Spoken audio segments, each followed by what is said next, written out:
Southeast Radio's Business Matters with Carl Fitzpatrick. Southeast Radio. Now let's meet our final guest this morning. While remote working has been an undeniable success, many companies have struggled with corporate culture and team building issues. Rich Westman from Kaido has the solution. A platform which combines team building experiences, well-being challenges and a culture champion training, the demand for Kaido has surged over the past 2 years. Rich joins us now to tell us more. Rich, start by providing us with an insight into your own background. Morning, Carl. Yeah, absolutely. So I think as an individual, I've always had a fascination with sport and specifically professional sport. I played tennis to a very good level myself and then went to a university called Loughborough University in the UK to study sports science back in 2010. And from there, went into the professional sporting world as a sports scientist, working with athletes in professional rugby and in tennis, helping them with their sort of fitness and nutrition. And I guess I've just really always had a fascination with what it takes really to become a professional sports person and, what differentiates the average recreational sports person from those that do make it to the top. And Rich, what is it that does actually set them apart? I think there's a combination of both physical and psychological elements, but for me it would be that mental difference that I've really seen. Those individuals who are true to themselves, that remain disciplined and committed every day, and that strive to make, you've probably heard of it before, those sort of 1% improvements day to day over a prolonged period of time and really commit to it. That go on ultimately to become successful. From experience, I don't think there's any secret sauce at all. It comes back to everything, hard work and really believing in the process. And of course, self-discipline is far from easy for the vast majority of the population. So how do those professional sports people that you've worked with over the years develop that self-discipline? I think it starts by having an ambition or a goal or something that they're working towards that's achievable, but then really breaking that down into, a digestible format, if you like, sub-goals or little tasks that are going to over time accumulate to get themselves to that goal. And then, holding themselves accountable to completing those tasks on a hourly, daily, weekly basis. And I think being part of a team helps that as well, others to lean on, share experiences with, lots of different factors that come into that. But fundamentally for me, it'd be breaking it down into something simple, digestible, achievable, and then continually refreshing that over time as you progress towards your ultimate goal. And Rich, did your time working with those clubs and associations influence the idea for Kaido in any way? Yeah, absolutely. So, my time in working in professional sport was all about influencing the fitness and the nutrition of professional athletes. That was fantastic. I was incredibly privileged to sort of have that opportunity to work with those athletes. But actually, I always believed I could do more. And going back to that point there around technology, what if we combine technology with, the understanding of these applied professionals from professional sport or health and well-being?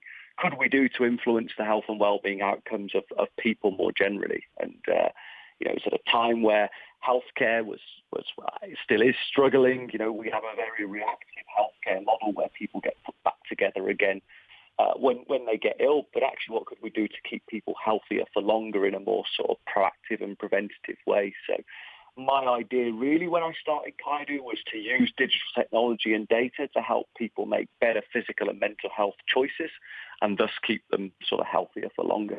So that's the why behind Kaido. And what services do you now provide?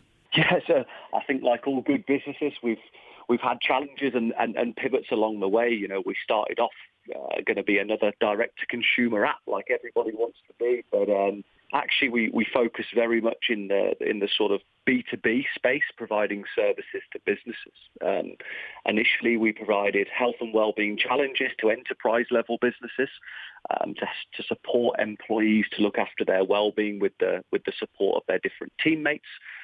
That's now evolved as a result of things like the pandemic. What we say now is we exist to help employees and their teams to meaningfully connect to wherever they're working from. So our proposition's probably evolved from just a sort of well-being proposition for businesses to a more combined team building one. And we know team building is a super important part of business culture and one that's really intensified, over the last 12 to 18 months, where businesses have been forced to work in new remote and hybrid ways. And on that basis, how does Kaido facilitate effective team building today? So the key really is we make it inclusive and we make it accessible. So the way that we build teams has had to change. I think pre-pandemic, the office was a sort of natural culture builder. It was easier for people to interact and to connect around the water cooler and things like that. Now, in this new sort of distributed world, we need to find new ways to get teams to connect. And we do that through something that we call shared experiences, which are effectively shared context that employees can talk about, can interact around. Some examples might be being a more sustainable team, so we're trying to reduce plastic use. It could be trying to be a more mindful team, so they're doing some mindfulness together. And what we find is just creating that shared context in an accessible way creates the framework really for teams to begin interacting. And that's something that we saw a lot with our clients, was that all the clients fed back, our teams have become disconnected. There's no workplace conversation anymore around anything other than work. And we really want to bring that back. We want to create those shared experiences that get people talking and that do help people to connect on a more meaningful and sustained level. And from a research perspective, how have you researched the appropriateness of the tools and strategies which Kaido uses to facilitate team building? I think importantly, and there's nothing revolutionary or new in what we do. We took the science from the health and wellbeing world. We're very fortunate to be backed as a business by an NHS trust, so there was lots of professional health expertise there. With principles effectively of gamification, so things like leaderboards and prizes and theories like nudge theory, all those proven theories of science and behaviour change, and wrap that in a digital product really. And delivered it in a way that was really accessible through apps and through websites and that sort of stuff. So that was really some of the pedigree behind our wellbeing products. Now we do lots around how we developed a concept called social capital, which is effectively creating sort of psychological safety or a sense of community within a business. And there's lots of theories there around how you bring people together, break down barriers, make people feel safe, promote diversity, inclusion, and the like. And as a business, we're very evidence-based, so all of our challenges have surveys attached to them where we're getting objective feedback from both users and clients all the time, and that then is being fed through to our partners who are helping us to further evolve the proposition. And Rich, provide us with an insight into that social capital and the methodology behind it.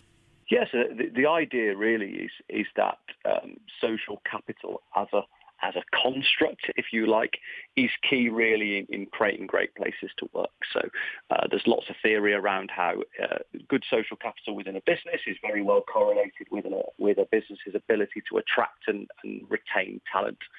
And actually, by sort of breaking down the silos that have been created by sort of remote and hybrid work, we want to redevelop that social capital a little bit more. So something that we say is that in the future, businesses need to make building social capital a priority. They need to be more intentional about bringing people together, no matter where they are.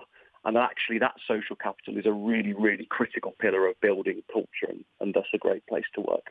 And how would you describe your current client base in terms of the size of businesses and the industries and sectors that they're coming from? Yes, we started off very early on only ever delivering our challenges to public sector organisations. So at that point, 20 to 30 NHS trusts across the UK and a number of other public sector sort of organisations. And that grew through sort of 2018 to 2020 to other enterprise level businesses, the likes of HSBC and KPMG, who are our sort of flagship customers.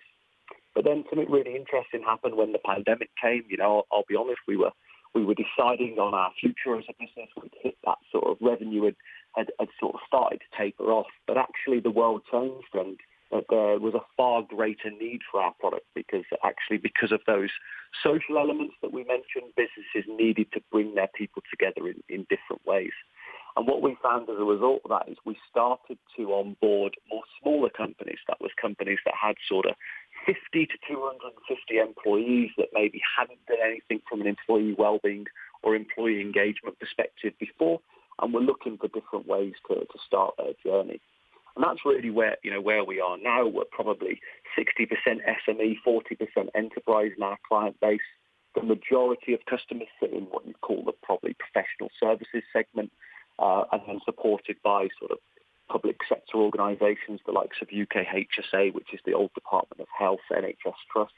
And we've got a number of different other sort of retail and construction sector businesses as well that have got very different challenges, but use the products in different ways also.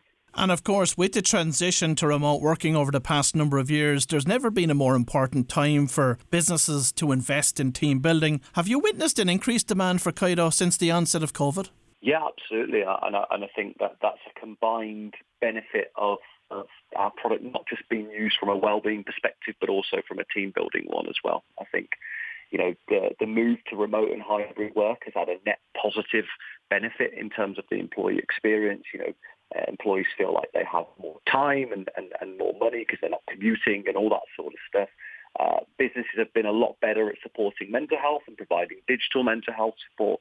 But actually the real loser has been that sense of belonging and connection to employees. And I think that's something that businesses have noticed and wanted to invest in, and no doubt something that Kaido's been able to help with. And Rich, on a related topic, we're hearing a lot of talk about the development of the 4-day work week. What are your thoughts on this? I think the honest answer, Carl, is I'm still yet to be convinced. I think the theory around it makes good practical sense. The idea of giving people more time off and more time to recharge and spend with families, but I think the actual practical reality of implementing the 4-day work week is a lot more difficult. Are businesses going to cram the same amount of work into 4 days, leading to more stress for colleagues? Are they going to get rid of employee engagement or team building activities as a result of not having as much time within the week, and as a result they don't invest in the culture and the relationships that are key to work? I think only time will tell on that one, but yeah, I'm certainly not convinced yet. Okay, the jury is still out in that regard. Now, raising funding for any tech business is of utmost importance. So what can you tell us about your funding journey, and how have you used the funding to grow the business? I think our funding journey has been an interesting one, and one will hopefully be interesting for your listeners.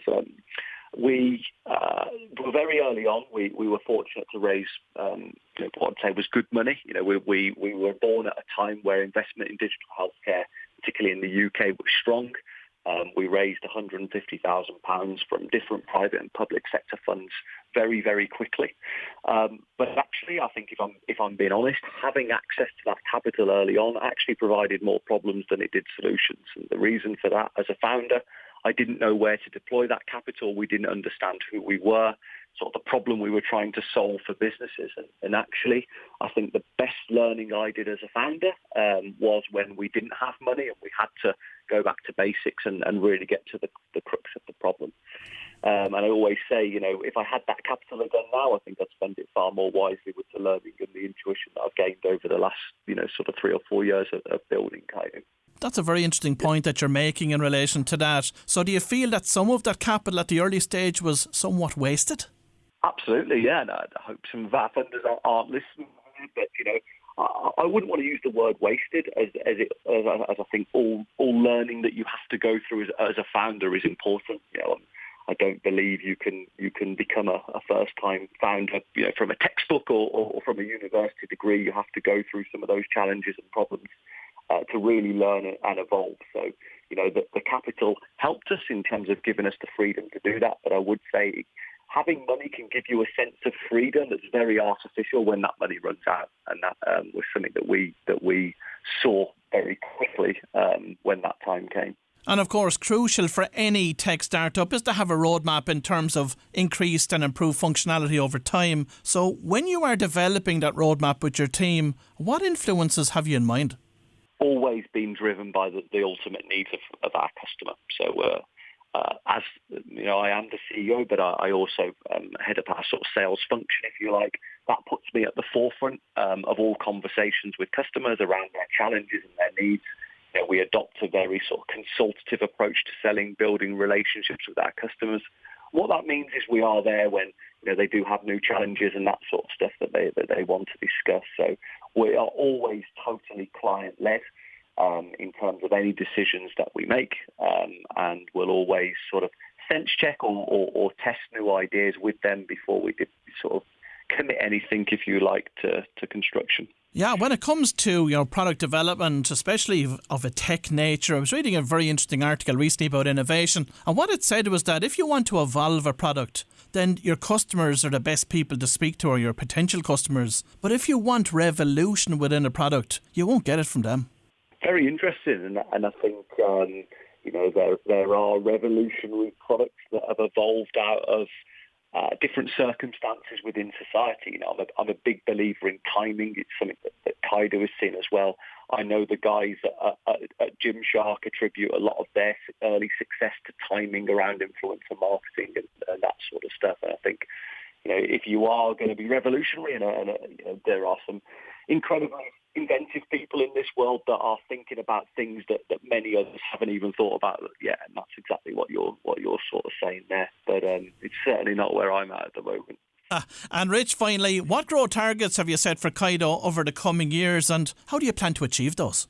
Yeah, so we're in a growth stage now as a company that's exciting. We've recently raised further capital to support that, and we're in a really exciting space, which is helping businesses create great cultures for the future of work. So our roadmap is creating different products and services to help businesses attract and retain talent. We do lots of training with individuals within a business that we call culture champions. So we've set a really ambitious goal of training 100,000 culture champions in businesses across the world over the next 3 to 5 years. And if we can do that, puts us in a really great space as a company. My ultimate goal has always been to sell Kaido and then to get into the investment world myself and hopefully help other founders who are going on their journey as well. Well, if you've just tuned in, that was Rich Westman from Kaido, and we wish Rich and the team continued success with the business. We're almost at closing time here now at Business Matters, but before we go, I'd like to take this opportunity to thank my production team, my guests for their contribution, and especially you as always for listening. Join me again next Saturday morning when we'll hear more from the world of business. But until then, I do hope that we'll see you all at the Volunteer Expo Wexford and the Talbot Hotel on Tuesday night. Southeast Radio's Business Matters with Carl Fitzpatrick.